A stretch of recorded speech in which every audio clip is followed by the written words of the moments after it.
মানে আমি একটু জন্মছক নিয়ে বলি, শনি একটা জন্মছকে কোথায় থাকলে, বা শনির তো আবার বেশ কিছু জাতক আছে, রাশি আছে, আর যাদের শনির রাশি নয় তাদের ছকে কোথায় শনি থাকলে বেটার হয়, বা মানে শনির পজিটিভ মুভটা কি? খারাপটা বলে দিই আগে। 7th হাউসে শনি থাকা মানে হচ্ছে খুব খারাপ, যে কারোর, যে কোনো, মানে যে কোনো জন্মছকে। হ্যাঁ, আচ্ছা। অ্যাকচুয়ালি আমি যে বলছি আমার কথাটার গুরুত্ব কোথায়, আমি তো চাই আমি প্রতিটি জায়গায় পিন পয়েন্ট, মানে এগুলো আপনারা দেখুন, আপনারা জানুন। আমি দেবাচার্য বললাম, আমি অন্ধভাবে বিশ্বাস করে দিলাম, মানে আপনি আপনার নিজের জীবনের সঙ্গে সেটাকে ট্যালি করে দেখতে পারেন। হ্যাঁ, হাতে অ্যান্ড্রয়েড মোবাইল আছে, iOS আছে, আপনি মোবাইলে গিয়ে জাস্ট প্লে স্টোর থেকে খনার বচন লোড করুন, সেখানে গিয়ে দেখুন শনি দেবতা সম্বন্ধে 26 নম্বর শ্লোকে কী বলা আছে। সপ্তমে থাকলে শনি তার জীবনকে পঙ্গু করি। তার মানে হচ্ছে সপ্তম ঘরে যদি কোনো কারণে আপনার লগ্নের সপ্তম ঘর যেটা হচ্ছে, সেই ঘরে যদি আপনার শনি বসে থাকে, তাহলে কি হবে? পঙ্গু করি মানে কি হাত পা থাকবে না, ডিসেবিলিটি না, তা নয়। এর মানে হচ্ছে আপনার লাইফে বহু, মানে কি বলবো, প্রতিভা থাকবে, কিন্তু ভালো প্ল্যাটফর্ম আপনি কখনো খুঁজে পাবেন না, ভালো মঞ্চ খুঁজে পাবেন না নিজেকে প্রদর্শন করার জন্য। এটা হচ্ছে 7th হাউসের কারকতা। দ্বিতীয় জায়গাটা বলি, বাকি যদি আমি বলি যে শনি কোথায় ভালো, দেখুন শনি তুঙ্গি আমরা জানি কোথায়, তো সেই জায়গা থেকে সেই অনুযায়ী থেকে থেকে যদি থাকে, সেই জাতক জাতিকার স্পেশালি ছোটোবেলা থেকে দেখবেন পদার্থবিদ্যা আর অঙ্কের প্রতি রেজাল্ট সবসময় ভালো মার্কস আসতে। দ্বিতীয় জায়গা হচ্ছে খারাপ নিয়ে বলি, শনি যদি কোনো কারণে বকরি হয়, আপনাকে জ্যোতিষী বলে কিছু হবে না, এই বকরি ভালো রেজাল্ট দেবে, দিতে পারে না।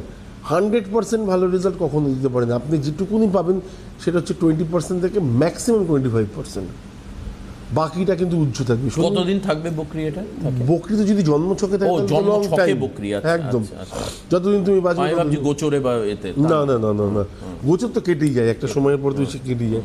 তো এই জায়গাগুলোকে মাথায় রাখলে পরে আমার মনে হয় যে বেটার ফল পাওয়া যায়। শনি সক্ষেত্রী, অলওয়েজ ভালো রেজাল্ট দেয়, কোনো রকম ভুল নেই সেক্ষেত্রে। নিজের জায়গায় থাকলে পরেও শনি ভালো চেষ্টা করে। বৃহস্পতির সাথে শনি থাকলে ভালো রেজাল্ট দেয়, বুধের সাথে শনি থাকলে ভালো রেজাল্ট দেয়। এই জায়গাগুলো কিন্তু খুব একটা কারকতার সৃষ্টি করে না। শনি আর মঙ্গল যদি থাকে, হ্যাঁ, শনি আর মঙ্গল যদি থাকে তাহলে বীজ যোগ অবশ্যই। আপনার ফ্যামিলিতে দেখুন, বাবার সম্পত্তি নিয়ে পিসি কাকা জ্যাঠার সাথে আপনার কথা বলা বন্ধ, মুখ দেখা দেখি বন্ধ, বা নিজের যারা আত্মীয় স্বজন আছে তাদের সাথে বিরূপ প্রতিক্রিয়া লাভ না, আপনি তাদের সহ্য করতে পারেন না, তারা আপনাকে সহ্য করতে পারে। আচ্ছা, শনির টেম্পারমেন্টটা কি অ্যাকচুয়ালি? মানে যেমন আমি তোমায় বলি, ধরো রবি এবং মঙ্গল, এ দুটো হচ্ছে অগ্নিকারক গ্রহ, হ্যাঁ, অগ্নিকারক রাশি, বা এর একটা আলাদা একটা ভাইব্রেশন বা টেম্পারমেন্ট রয়েছে।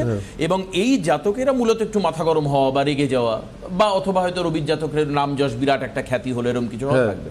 শনির অ্যাকচুয়াল টেম্পারমেন্ট কি তাহলে? শনির টেম্পারমেন্ট হচ্ছে বুদ্ধি, ফার্স্ট কথা। সেকেন্ড হচ্ছে, আমি এই যে রবি আর শনির মধ্যে ডিফারেন্সটা বুঝিয়ে দিচ্ছি। শনির হচ্ছে ফার্স্ট হচ্ছে বুদ্ধি, দ্বিতীয় কথা হচ্ছে ধরে রাখার ক্ষমতা, মানে প্রজ্ঞা, বুদ্ধি, প্রজ্ঞা। আচ্ছা, 3 নম্বর হচ্ছে যার শনি ভালো তাকে আপনি হাজার চেষ্টা করেও মিথ্যা কথা বলাতে পারবেন না। যার শনি ভালো তাকে আপনি হঠাৎ করে ডাইভার্ট করাতে পারবেন না। যার শনি ভালো তাকে আপনি কোনো নেশার সাথে যুক্ত করতে পারবেন না। আচ্ছা, আর এরা কি রাজনীতিতে ভালো ক্লিক করতে পারে? পলিটিক্যাল ফিল্ডে কূটনীতিবিদ বুদ্ধি যদি যার মধ্যে নেই, সে রাজনীতিতে না যাওয়ার তো কোনো জায়গায় নেই। কিন্তু কোন দলের রাজনীতিবিদ সেটা দেখতে হবে। এটা এটা এটা এটা একদম। দ্বিতীয় জায়গা হচ্ছে দেবাশিস দার একটা ভালো প্রশ্ন, যে রবি নাম দেয়, যশ দেয়, সমস্ত কিছু দেয়। আমাকে বলুন, নাম আর যশ এই দুটো জিনিস নিয়ে আলটিমেটলি আজকে ডেটে কোনো মানুষ কত দূরে হতে পারবে? যদি সিম্পল ওয়েতে ভাবি, তার শনি খারাপ, তার বৃহস্পতি ডিস্টার্ব আছে, কিন্তু রবি ভালো, পাড়ায় ছেলেটি খুব উপকারী, রাত্রিবেলায় দরকার হলে পরে আসে, কিন্তু পকেটে ভাড়ে মা ভবানী, পকেটে তার 10 টাকা নেই। তো এই যে নাম যশ রয়েছে, পাড়াতে রয়েছে, বন্ধু মহলে রয়েছে, আদার্স সব জায়গাতে রয়েছে, লোকের খুব কাজ করে দেয়, পরোপকারী লোক,